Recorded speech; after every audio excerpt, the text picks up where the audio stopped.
بسم اللہ الرحمن الرحیم۔ چلیں آج ہم قیاس کی بات پڑھنے والے ہیں علم اصول فقہ میں۔ یہ دیکھیں گے کہ قیاس کی ڈیفینیشن کیا ہے اور قیاس کے جو ارکان ہیں وہ کیا ہے، اور اس کے ساتھ ساتھ قیاس کی ہسٹری کے حوالے سے جو کچھ ہماری کتابوں میں تو نہیں، لیکن جو لوگ قانون پڑھتے ہیں، یہ وکیل لوگ جو انگریزی کی کتابیں ہیں، تو اس میں قیاس کی ہسٹری کے حوالے سے جو لکھا ہوا ہے اس کا جو خلاصہ ہے وہ کچھ ہم دیکھیں گے۔ یہ دراصل نا دو طرح کی کتابیں ہیں۔ ایک تو ہماری کتابیں روایتی جس میں ہم اس کے اوپر بحث کر رہے ہوتے ہیں، قیاس اور قیاس کے ارکان اور قیاس کی شرائط وغیرہ، یہ ہم ڈیٹیل کے ساتھ ہم پڑھتے ہیں اور اس میں بہت زیادہ مثالیں ہوتی ہیں جس کو ہم دیکھ رہے ہوتے ہیں۔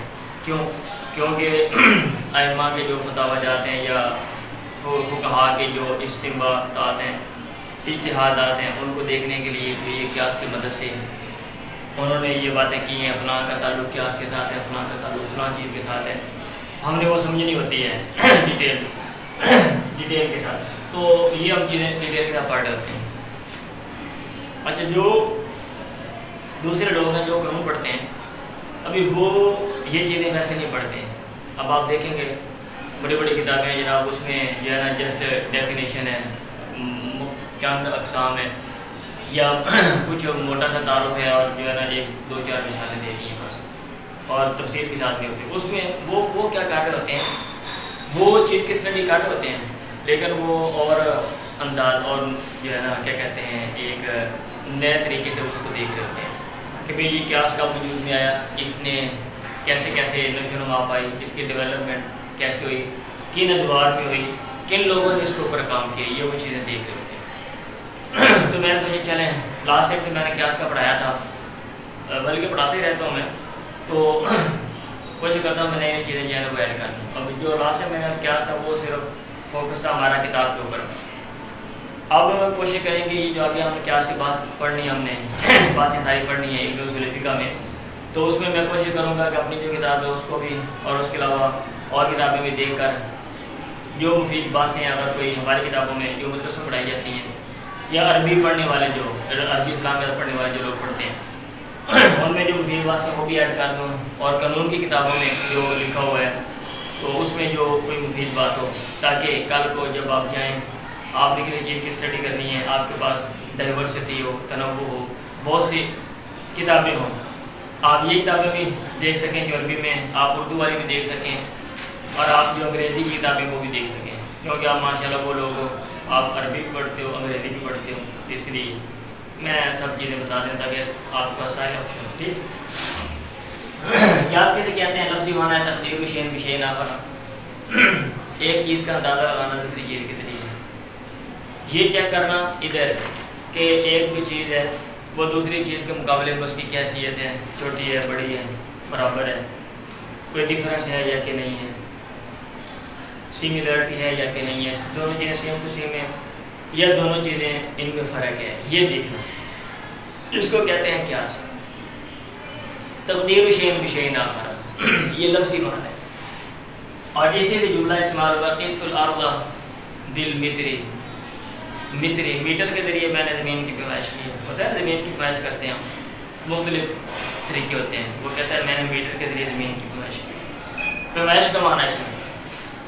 اب جو اصطلاحی جو تعریف ہے وہ کئی تعریفات کی جاتی ہیں مختلف کتابوں میں، اب جو مجھے آسان لگی آپ کو سمجھانے کے لیے ان میں سے میں نے وہ یہاں پہ لکھ دی ہے، اور ایک یہ جو تعریف ہے یہ بھی کی جاتی ہے، یہ بھی۔ اب یہ قیاس کی کیا تعریف ہے؟ قیاس کی تعریف تابعیت الحکم من واقعۃ الی واقعۃ، ادھر ایک واقعے کا حکم ہے، ایک واقعے کا حکم دوسرے واقعے تک لے جانا، ایک حکم کو لے جانا ایک واقعے سے دوسرے واقعے تک، اس کو کہتے ہیں قیاس۔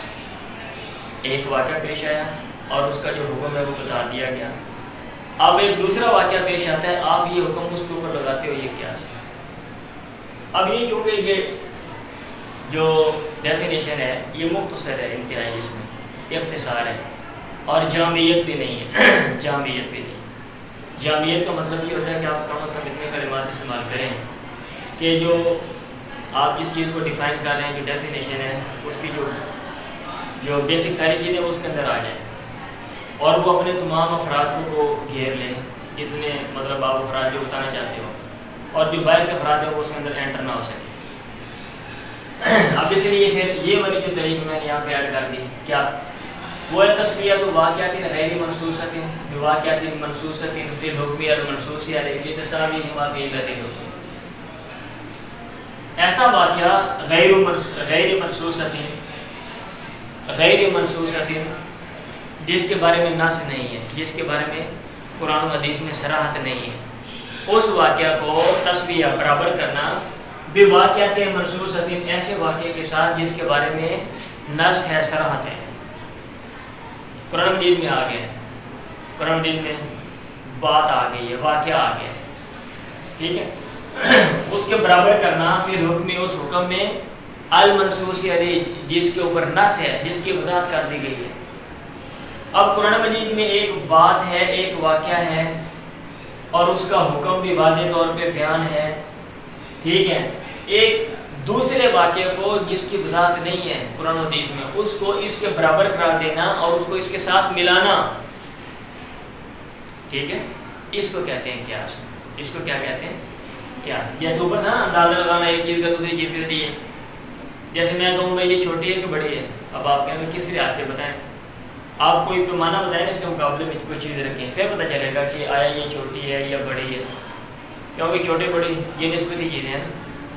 جب آپ کہتے ہیں فلاں چیز چھوٹی ہے تو کوئی نہ کوئی ذہن ہوتا ہے اس کے مقابلے میں لمبی ہونے کا، فلاں چیز لمبی ہے ذہن میں ہوتی ہے کوئی چیز مقابلے میں کوئی فلاں چیز چھوٹی ہے۔ تصفیہ تو واقعات میں دوبارہ بول دیتا ہوں، غیر منصوص ہے، ایسا واقعہ، ایسی بات جس کی نص نہیں ہے، صراحت نہیں ہے، اس کو واقعہ برابر قرار دینا۔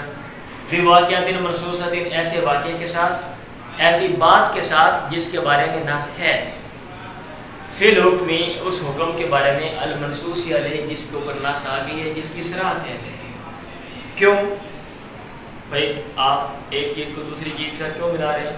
لتساویہما فی علت الحکم، ان کے برابر ہونے کی وجہ سے، حکم کی علت میں ان کے برابر ہونے کی وجہ سے، یعنی یہ جو واقعہ جو قرآن مجید میں آیا ہے اس کی ادھر اس کا جو حکم بیان کیا گیا ہے وہاں پہ اس کی ریزن بیان ہے، فلاں بات اس کا یہ حکم ہے اور اس کی یہ وجہ ہے، ٹھیک ہے، تو آپ اس کو اس کے ساتھ ملا رہے ہیں، لتساویہما فی علت الحکم، حکم کی علت میں برابر ہیں، مطلب یہ کہ وہ والی علت، اس کی جو علت ہے وہ ادھر بھی پائی جا رہی ہے، جب اس کی علت ادھر پائی گئی ہم نے کہا اس کا جو حکم ہے وہ ادھر بھی لگ جائے۔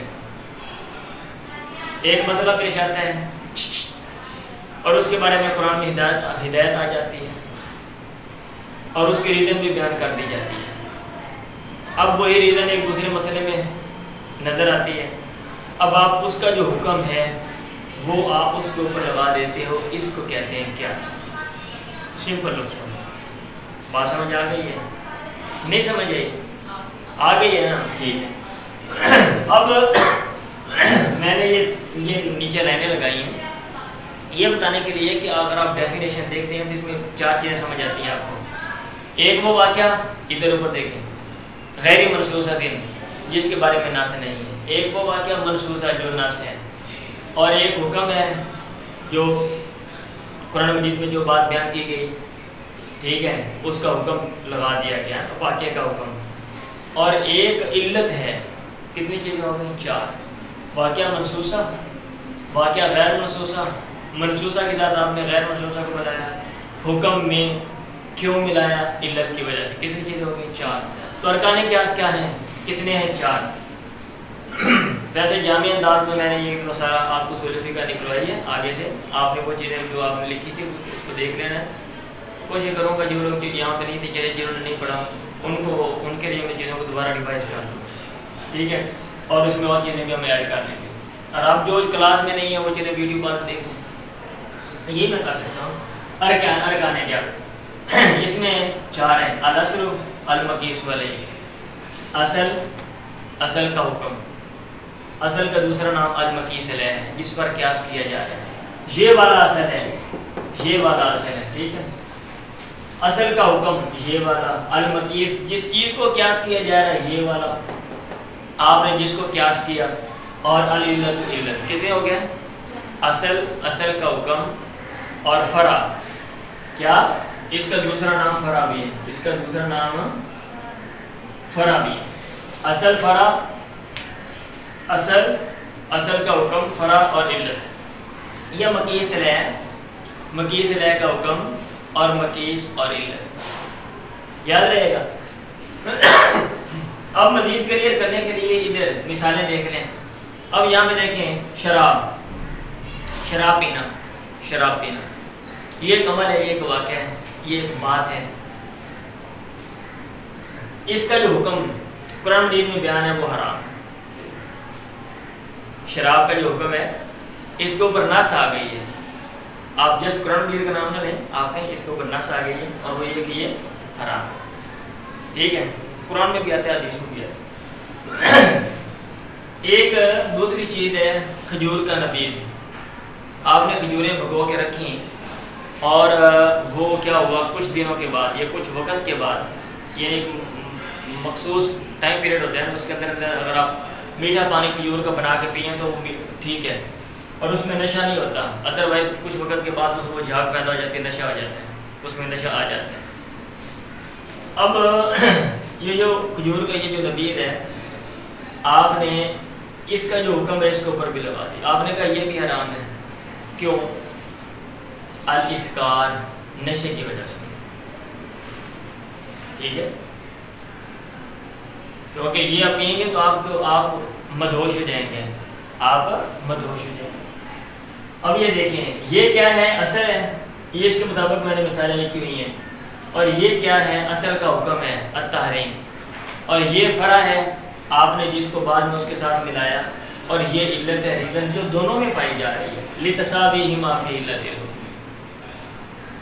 اب یہاں پہ دیکھیں جس کو نیند آئے نا، طریقہ یہ ہوتا ہے وہ اٹھ کے چکر لگا لے، یہ ماشاءاللہ عزیز، جب آپ آخری ناشتہ سمجھ کے کریں گے، آج آپ اتنا ناشتہ کر رہے ہیں کہ آخری ناشتہ پھر ایسے نیند آئے گی، اس کا حال یہ سبق کے دوران بندہ اٹھ کے چکر لگا لے، ٹھیک ہے، ضروری نہیں کہ آپ نے بیٹھنا ہے اور پھر سونا ہے۔ یہ دیکھیں جی دوسری بات، قاتل الوارث مورثہ، وارث کا اپنے مورث کو قتل کر دینا، وارث کا اپنے مورث کو قتل کر دینا۔ ابھی بیٹے نے باپ کا وارث بننا تھا، انہوں نے کہا ابا مردہ ہی نے بھی لہذا ٹپا دو یہ لوگ پراتی جائیداد یہ آپ سانوں نہیں ملتی بھی کوئی مجھے سانوں ملے ایسی عیاشی کریے۔ قاتل الوارث مورثہ، حکم کیا ہے؟ حرمان الارث، آپ جائیداد نہیں ملے گی۔ شریعت نے پندر لگا دیتا کہ لوگ نہیں تو اپنے وارثوں کو مار دیں گے، وارثوں کو مار دیں گے، چلو یار تو کیسے لاکھ چھوڑ کے آ جاؤں گے سی حرمان الارث۔ اچھا ایک اور نیا مسئلہ، قاتل الموسیٰ لہو الموسی، موسیٰ لہو کا قتل کرنا موسی کو، موسیٰ لہو کا مار دینا موسی کو۔ ایک بندہ وصیت کرتا ہے، وہ کہتا ہے میرے مرنے کے بعد فلاں بہت اچھا ہے، میری پراپرٹی اس کو دے دو، وہ کہتا ہے اچھا یہ مردہ ہی نہیں پائے گا، اور ٹپا دے تاکہ پراپرٹی ملے۔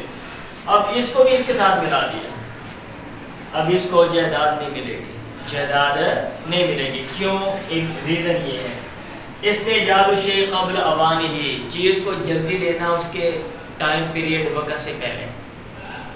ابھی بھائی جو قدرتی موت ہے، نیچرل جو ڈیتھ ہے اس کی وہ ہوتی ہے قدرتی موت، تو پھر یہ وارث ہونا تھا نا، اب اس نے پہلے مار دیا، لہذا شریعت نے کہا استعجال الشیء قبل اوانہ، لہذا اس کی جائیداد نہیں ملے گی، اور یہی ریزن اس میں پائی جا رہی ہے، لہذا یہاں بھی موسیٰ لہو موسی کا وارث نہیں ہے، جیسے یہاں پہ وارث اپنے مورث کا وارث نہیں ہے۔ مثال سمجھ لگ گئی ہے، یہ اثر ہے، یہ حکم ہے، یہ مقیس ہے، یہ فرع ہے، یہ علت ہے۔ نمبر 3، اختیار انسان غیر، غیر پر انسان کا بیع کرنا۔ ایک بندہ خرید و فروخت اس نے کر لی ہے، معاملہ وہ کر لیا ہے، اب دوسرا بندہ تھا کہتا ہے چھوڑو اس کو رہنے دو، ان کی بات اینڈ پہ پہنچی ہوئی ہے، ٹھیک ہے، ان کی بات اینڈ پہ پہنچی ہوئی ہے، تو جناب یہ کہتا ہے میں زیادہ پیسے دیتا ہوں آپ مجھے دے دو، عدم الجواز، یہ جائز نہیں ہے۔ ایک اور مسئلہ ہے، اس کا ذکر نص کے اندر آ گیا، استئجار الانسان علی الغیر، انسان کا استئجار کا معنی تھا اجرت پر رکھنا، کرایہ پر لینا کوئی چیز، انسان کا کرایہ پر لینا، مکان کرایہ پر لینا، فرض کیا الغیر لے کے، ایک بندہ کسی سے مقام طے کر لیتے یار مجھے مقام دے دو، پھر ہم کہتے ٹھیک ہے 2000 روپے فرض کیا 2000 روپے 20,000 روپے، چلے ٹھیک ہے آج یہاں دے دیں گا. اب دوسرا بندہ آتا ہے وہ کہتا ہے اچھا اس کو آپ نے 20,000 روپے دیا، میں 22 دوں گا، یہ مجھے دے دو، اس کو دے دیتے. سمجھ آ رہی ہے؟ تو یہ والا استجار الانسان غیری، تو اس کو بھی ادھر ہے اس کے ساتھ ملا دیا، اور یہ اس کا حکم اس کے اوپر لگا دیا تو یہ جائز نہیں ہے. کیوں؟ اعتداء علی حق الغیر، غیر کے حق پر اعتداء، یہ زیادتی کرنا ہے. جیسے آپ نے یہاں پہ دوسرے کے حق پہ زیادتی کی ہے، ایک بندہ پہلے اس نے جا کے بات کر لیا لہٰذا اس کا حق ہے، آپ یہ کرتے ہیں تو آپ یہ غلط کام کرتے ہیں. سمجھ آ رہی ہے؟ اصل کا حکم، فرع اور علت دونوں میں پائی جا رہی ہے. میں بار بار بول رہا ہوں بھائی تاکہ تو سمجھ آ جائے. البیع وقت النداء للصلاۃ یوم الجمعہ، بیع کرنا نماز کے اذان کے وقت جمعے والے دن. اذان ہو رہی ہے، آپ خرید و فروخت عدم الجواز، حکم یہ کہ آپ نہیں کر سکتے، جائز نہیں. ایک نیا کام ہے الاستئجار، کرایہ پر لینا یا نکاح کرنا. کہا جمعے والے دن آپ یہ کام بھی نہیں کر سکتے. کیوں؟ ریزن تابعیق السعی الی الصلاۃ، نماز کی طرف جلدی جانے میں رکاوٹ ڈالنا ہے. اب اس کے اوپر پابندی کیوں ہے؟ ادھر اس کے اوپر آپ نے کہا جائز نہیں. کیوں؟ کیونکہ یہ ریزن ہے، نص کے اندر موجود ہے. ٹھیک ہے، اگر آپ یہ کام آپ ہی جلدی جاؤ، یہ کام نہ کرو. کیوں جلدی جاؤ؟ تاکہ عبادت کر سکو نا. اگر آپ یہ کام کرو گے تو رکاوٹ پیش آ جائے گی. اب یہ والے ریزن ادھر بھی ہے. اب یہ نہیں ہے کہ قرآن کے اندر تو آگے بیع نہ کرو لہذا آپ خرید و فروخت نہ کرو اور کوئی کام کر لو. آپ استئجار کا معاملہ کر سکتے ہو، آپ نکاح کا معاملہ کر سکتے ہو. کہتے ہیں نہیں کر سکتے. کیوں؟ کیونکہ جیسے یہ والا عمل کرنے سے ریزن یہ پائی جاتی ہے، ایسے یہ والا کام کرنے سے بھی ریزن یہ پائی جاتی ہے. بات سمجھ آ رہی ہے؟ یس. میں ریکارڈنگ دیکھوں ذرا تھوڑی سی. ٹھیک ہے، اگر کوئی میسج ہے مجھے بتا دیں. ٹھیک ہے، اچھا جی. اب یہ تھا قیاس کا کنسیپٹ اور قیاس کے ارکان. میں امید کرتا ہوں کہ کلیئر ہو گئے ہوں گے اور مثالیں گئی. ادھر آ جائیں. اب اس کو جو اس کی جو ڈیفینیشن کی جاتی ہے، جو انگریزی کتابیں لکھی ہوئی ہیں ہماری، جو میں نے جو کتابیں کچھ دیکھی ہیں، ایک تو یہ روایتی طریقے اٹھا کے لکھ دیتے ہیں سیم ٹو سیم، اور بعض لوگ ایک جو ہے نا وہ تعریف کرنے کی کوشش کی لیکن وہ تعریف نہیں کرتے. وہ یہ کہتے ہیں method of deducing legal rulings for new situation. کہ قیاس کا مطلب ہے ایک طریقہ ہے، ڈیڈیوس کا مطلب ہوتا ہے نکالنا، استنباط کرنا. لیگل رولنگس قوانین استنباط کرنے کا میتھڈ ہے فار نیو سچویشن، ایک نئی صورتحال کے لیے. ایک نئی صورتحال پیش آ گئی ہے، اب آپ نے اس کے لیے قانون سازی کرنی ہے تو کس میتھڈ سے کریں گے؟ وہ اس میتھڈ سے کریں گے. اب اس کی ڈیولپمنٹ کیسے ہوئی ہے؟ بھائی بڑی مفید باتیں یہ ہماری کتابوں میں نہیں لکھی. یہ آپ کو یہ کنسیپٹ بندے کے بڑے کلیئر ہوتے ہیں. اگر آپ نے کتابی کتابیں پڑھنی ہیں، ادھر پرانی کتابیں پڑھنی ہیں، کس نے زیادہ کام کیا ہوگا تو آپ پیچھے چلے جائیں. یہ کہاں سے شروع ہوا، پہلے کس نے کام کیا، پھر آپ جو لوگ ریسرچ کرتے ہیں نا کسی چیز کے حوالے سے، پھر وہ اس سے وہ چیزوں کو دیکھتے ہیں. اس میں ارلی اسلامک پیریڈ ہے، فارمیٹیو پیریڈ ہے، کلاسیکل پیریڈ ہے، کہتے ہیں ماڈرن پیریڈ ہے. یعنی قیاس کی اسٹڈی کرنے کے لیے آپ کو ابتدائی پیریڈ یہ دیکھنا پڑے گا، پھر فارمیٹیو پیریڈ میں جو رائٹنگز ہیں آپ کو وہ دیکھنا پڑیں گی، کلاسیکل پیریڈ میں جو رائٹنگ ہے آپ کو قیاس کے حوالے سے آپ کو وہ، اور ماڈرن پیریڈ میں. اب یہ دیکھیں جی، کہتے ہیں ارلی اسلامک پیریڈ جو ہے 7-8 سینچری، 7ویں 8ویں صدی. اللہ نبی کا فوت ہوئے 632 میں. ٹھیک ہے، 632 سے لے کے 700 تک یہ 7ویں ہے. 700 سے لے کے 800 تک 8ویں. اب اس میں جو لکھا ہوا ہے میں نے جسٹ اشارہ دیا ہے. ادھر اگر میں ایک ایک پیریڈ کو ڈسکس کروں تفصیل کے ساتھ، بھائی صاحب وہ یہ پورا وائٹ بورڈ ایک پیریڈ کے حوالے سے وہ میرا خیال یہ کام پڑ جائے گا وہ سارا. اگر میں اس کا خلاصہ لکھوں تو میں نے اشارہ دے دیا ہے. Use of analogical reasoning in companions and successors judgment.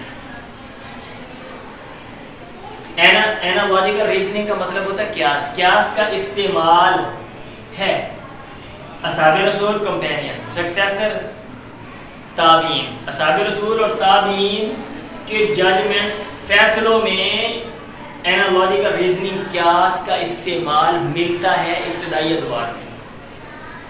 Clear ہو گیا کہ ابتدا میں جب دیکھتے ہیں تو 7ویں اور 8ویں صدی میں, لیکن اس میں نا 7ویں سے 8ویں میرا خیال آپ کہہ رہے ہیں کیونکہ 8ویں سے آگے 10ویں تک ہے یہ جن بندوں کا حوالہ کرا کے دیتے ہیں وہ کیونکہ ان کا تعلق 8ویں صدی کے ساتھ ہے. 8ویں ادھر لے ہیں آپ, ادھر پیچھے لے ہیں, ٹھیک ہے. اگلا پیریڈ ہے فارمیٹیو پیریڈ. فارم شکل دینا.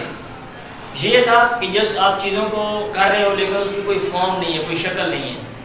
جیسے ایک زبان بولی جاتی ہے اس میں گرامر کا استعمال ہو رہا ہوتا ہے کیونکہ گرامر کا مطلب ہے زبان کا استعمال, اس کے اونچ نیچ سارا جو کچھ ہوتا ہے. جب آپ اس کو لکھ دیتے ہو تو وہ فارم کی شکل میں آ گئی. اب وہ فارمیٹیو پیریڈ اس کا دور شروع ہو جاتا ہے. اب فارمیٹیو پیریڈ کب شروع ہوتے ہیں؟ یہ 8 سے لے کے 9 نہ لکھیں بلکہ 10ویں صدی تک, ٹھیک ہے. کب تک؟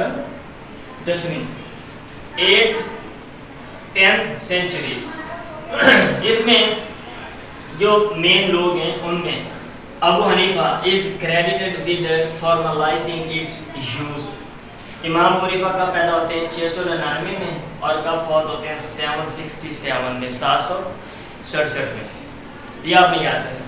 ان کو یہ اعزاز ہے کہ انہوں نے اس کے استعمال کو فارملائزنگ, ٹھیک ہے, اس کا استعمال کیا ایک فارمل شکل میں, ایک عملی شکل میں.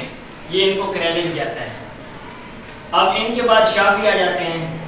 جس سال امام ابو حنیفہ پیدا ہوتے ہیں نا 767 میں, سوری فوت ہوتے ہیں, اسی سال امام شافعی پیدا ہوتے ہیں. اور میں نے کبھی سنا تھا کسی سے کہ بے شافعی ہم کیا بات لڑکا کا بس کر جنہیں دیر ساڈا امام مریا نہیں نا انہوں نے تھوڑے امام نے جمن نہیں دیتا. وہ مجھے اب بات سمجھ آئیے کہ یہ 767 میں یہ فوت ہوئے اور پھر بعد میں جا کے یہ پیدا ہوئے. یہاں سے دیکھ کے اس نے یہ بات کی. یہ بھی امکان ہے بھائی اسی سال وفات سے پہلے ہی بندہ پیدا ہو گیا, یہ بھی امکان. اچھا 767 820 کی جو ہے نا یہ وفات ہے.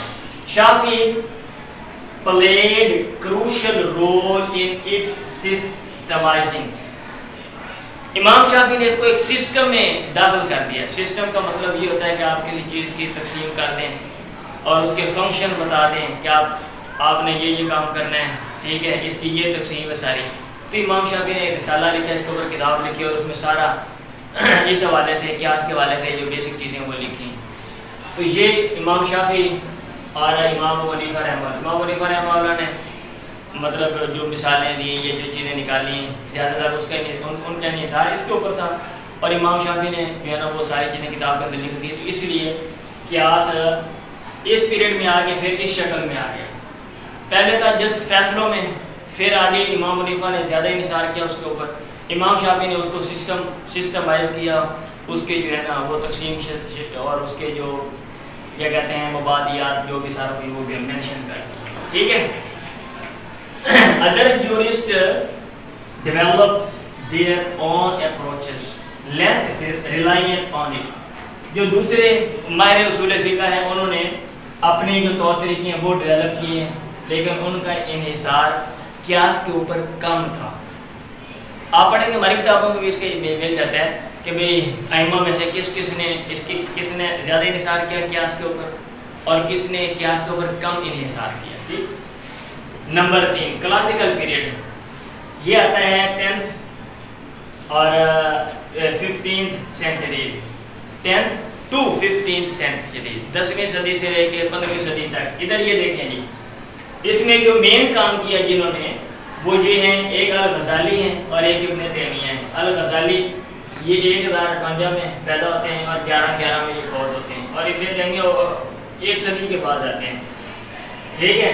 یہ 1263 میں پیدا ہوتے ہیں اور 1328 میں یہ جو ہے نا یہ فوت ہوتے ہیں.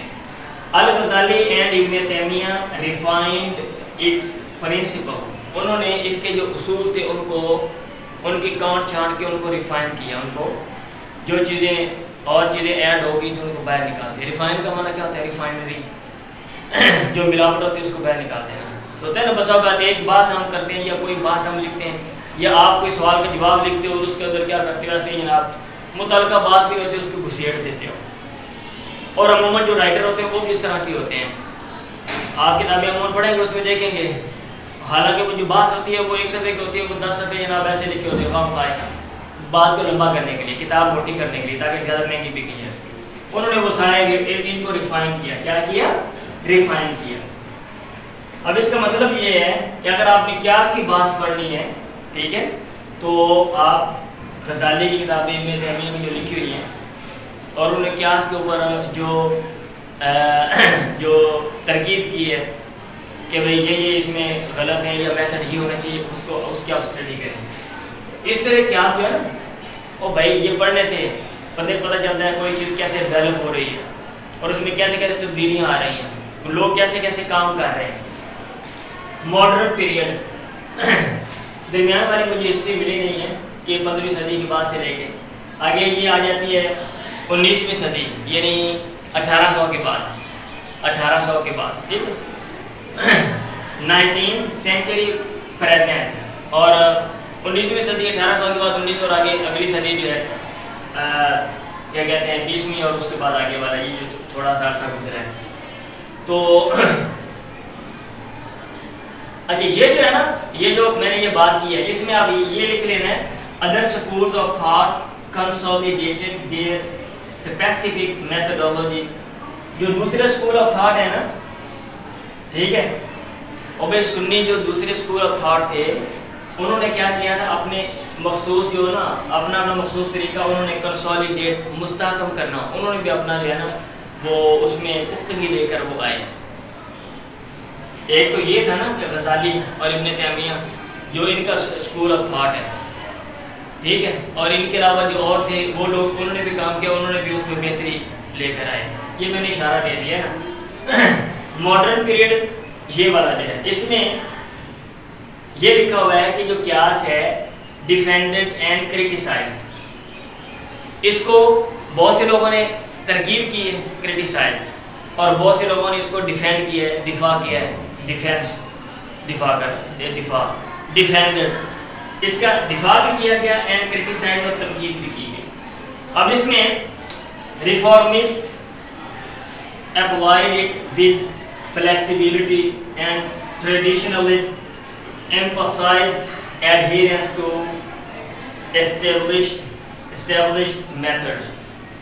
جو ریفارم کرنے والے ہیں ریفارمسٹ مصلح کہتے ہیں نا, جو اصلاح کرتے ہیں, وہ کہتے ہیں انہوں نے اس کو اپلائی کیا فلیکسیبلٹی لچک وسعت کے ساتھ. انہوں نے قیاس کا بہت زیادہ استعمال کیا ان 2 صدیوں میں. اور جو ٹریڈیشنلسٹ جو روایت پسند ہوتے ہیں لوگوں کو کہتے ہیں قدیم چیزوں کو دیکھنا چاہیے, قدیم جو طریقے ہیں وہ اچھے ہیں, قدیم جو لکھا ہوا مواد ہے وہ بہتر ہے, وہ مٹیریل اس کی قدیم سوچ بہتر ہے. انہوں نے emphasized adherence to, انہوں نے زور دیا کہ وابستگی established method, جو پہلے میتھڈ اسٹیبلش ہو چکے ہیں نا اسی کے ساتھ وابستگی ہونی چاہیے, جو پہلے برق ہو چکا ہے اسی کے مطابق کام کرنا چاہیے. ایک چیز کو مزید وسعت دینا, ٹھیک ہے, اور اس میں مزید فلیکسیبلٹی پیدا کرنا یہ درست نہیں. یہ والا جو قیاس کا جو طریقہ ہے قیاس ادھر یہ میں نے بات اس لیے شروع کی ہے کہ ہمارے جو ہے نا مذہب کے لحاظ سے ادروائز جو قیاس ہے یہ چلا کہاں سے آیا, اسلام کے علاوہ یہ کسی اور نے بھی استعمال کیا, یہ اسلام سے پہلے کتنا عرصہ, یہ ایک الگ بحث ہے, اس کو چھوڑے. اب یہ دیکھیں اس کے اوپر کرٹیسزم بھی ہے, کیا کہتے ہیں it can be highly subjective with different conclusion based on the same sources. کہتے ہیں یہ بہت زیادہ سبجیکٹو ہو سکتا ہے. سبجیکٹو, اب سبجیکٹو کا کیا مطلب ہے؟ سبجیکٹو کا مطلب یہ ہوتا ہے کہ اس کے ایک چیز کے کئی آنسر ہو سکتے ہیں. آبجیکٹو کیا ہوتا ہے؟ مروزی آپ حل کرتے ہو نا, ایک ہی آنسر ہوتا ہے کہ زیادہ ہوتے ہیں؟ ایک ہی ہوتا ہے. سبجیکٹو میں ایک چیز پوچھتا ہوں ادھر, آپ کوئی جواب دے دیں, آپ کوئی جواب دے دیں, میں لائٹ جلاؤں ذرا. اچھا آپ کوئی جواب دے دیں سبجیکٹو, آپ کوئی جواب دے دیں, آپ کوئی جواب دے دیں, آپ کوئی جواب دے دیں, دے سکتے ہیں آپ ہر ایک کو جسٹیفائی کر دیں. میں کہتا ہوں سفر پہ جانا چاہیے, آپ یہ کہتے ہیں صبح کو جانا چاہیے, یہ کہتے ہیں شام. جو قیاس کو لینے پر کرٹیسزم کرتے ہیں وہ پتہ کیا کہتے ہیں؟ وہ یہ کہتے ہیں کہ بھائی یہ ایک ہے، یہ قیاس جو ہے نا یہ ایک میتھڈ ہے، اب سورسز بھی سیم ٹو سیم ہے، یہ دیکھیں with different conclusion based on the same sources. Sources same to same ہیں لیکن نتائج مختلف ہیں، نتائج اس کے مختلف ہیں، تو لہذا قیاس کو نہیں لینا چاہیے، یا جو کہہ رہے ہیں کہ اس کے اوپر اتنا زیادہ انحصار کرنا یہ اچھا نہیں ہے کہ آپ ٹوٹلی اسی کے اوپر انحصار کر دیں اور چیزیں نہ دیکھیں، جیسے ہمارے بعد ہیں وہ صرف جس ہر چیز کو کتاب سے اور صرف قیاس کی مدد سے، وہ کہتے ہیں یہ درست نہیں۔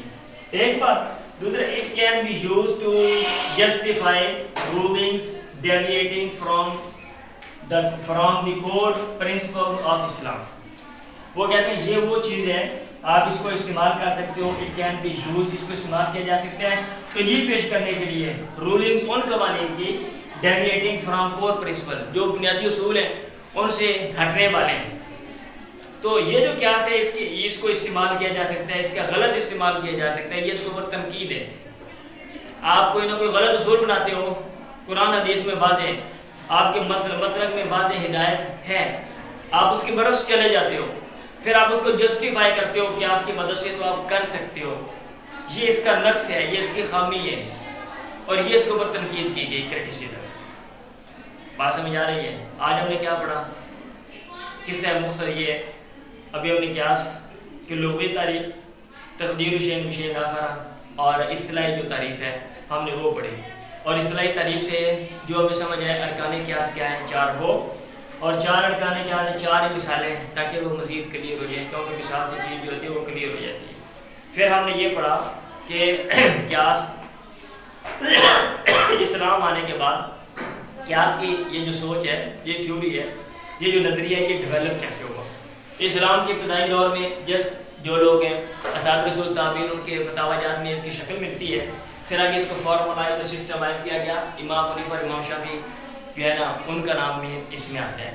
پھر اس کے بعد اگلا پیریڈ ہے کلاسیکل پیریڈ، اس میں اس کے جو اصول ہیں ان کو ریفائن کیا گیا، اس میں ابن تیمیہ الغزالی کا بڑا نام ہے اور بھی بہت سے نام ہیں۔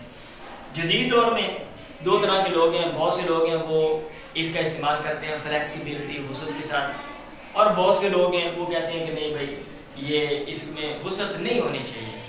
اس کے اوپر جو مین تنقید ہے وہ یہ ہے، اس میں یہ نقص ہے کہ آپ کے پاس سورسز تو سیم ٹو سیم ہیں لیکن آپ کے جو نتائج ہیں وہ مختلف ہیں، اگر آپ اس کی مدد سے، پھر یہ ہے قانون سازی اگر آپ کرتے ہو قرآن حدیث سے ہٹ کے، نص سے ہٹ کے، تو اس کو آپ جسٹیفائی بھی اس کی مدد سے آپ کر سکتے ہو، تو یہ بھی اس میں ایک نقص ہے۔ میرا خیال ہے کچھ نہ کچھ آپ کو بات سمجھ آ گئی ہوگی۔